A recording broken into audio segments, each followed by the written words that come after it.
Hello guys, हाय। देखिए गगन, आज आप सभी को मैं शूटिंग दिखाने जा रहा हूँ, बोल बम का शूटिंग। बहुत बड़ा भक्त थे, उसको शिव चर्चा देखिए स्टूडियो है, कहीं करने जाने का गाना जहाँ सुन लेना है कि गुरु लगा हुआ है, रिकॉर्डिंग मिक्सिंग हो रहा है।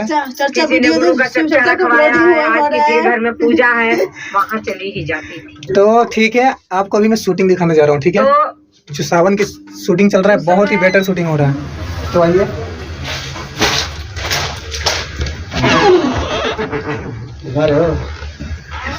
तो आ गए हम शूटिंग सेट पे। हमारे सर रहने दो मत अथी करो।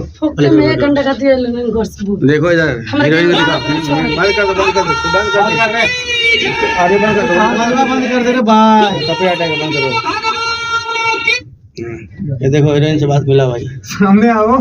कितना दूर रहो, लाइट मत दिखाओ, लाइट में अंधेरा, उधर ले जाओ और आगे ले जाओ। हाँ तो लाइट इधर आ जाओ, इधर आ जाओ, बोलो, इधर आ जाओ। मेरा नाम नीतू है, मैं बोलबम का शूट कर रही हूँ।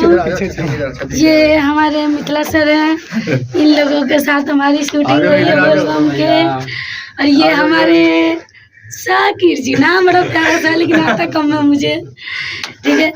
उधर भी एक है सर जी, मेरे बहुत शर्माते हैं, फिलहाल दूर ही रहते हैं। ठीक है, हर हर महादेव। बने रहिए, अभी शूटिंग होगा, बहुत ही बेटर सॉन्ग का शूटिंग होना है सर। आप लोग जुड़े रहिए और देखते रहिए डायरेक्टर सोनू मिथिला ब्लॉग्स। तो ठीक है, बाय बाय।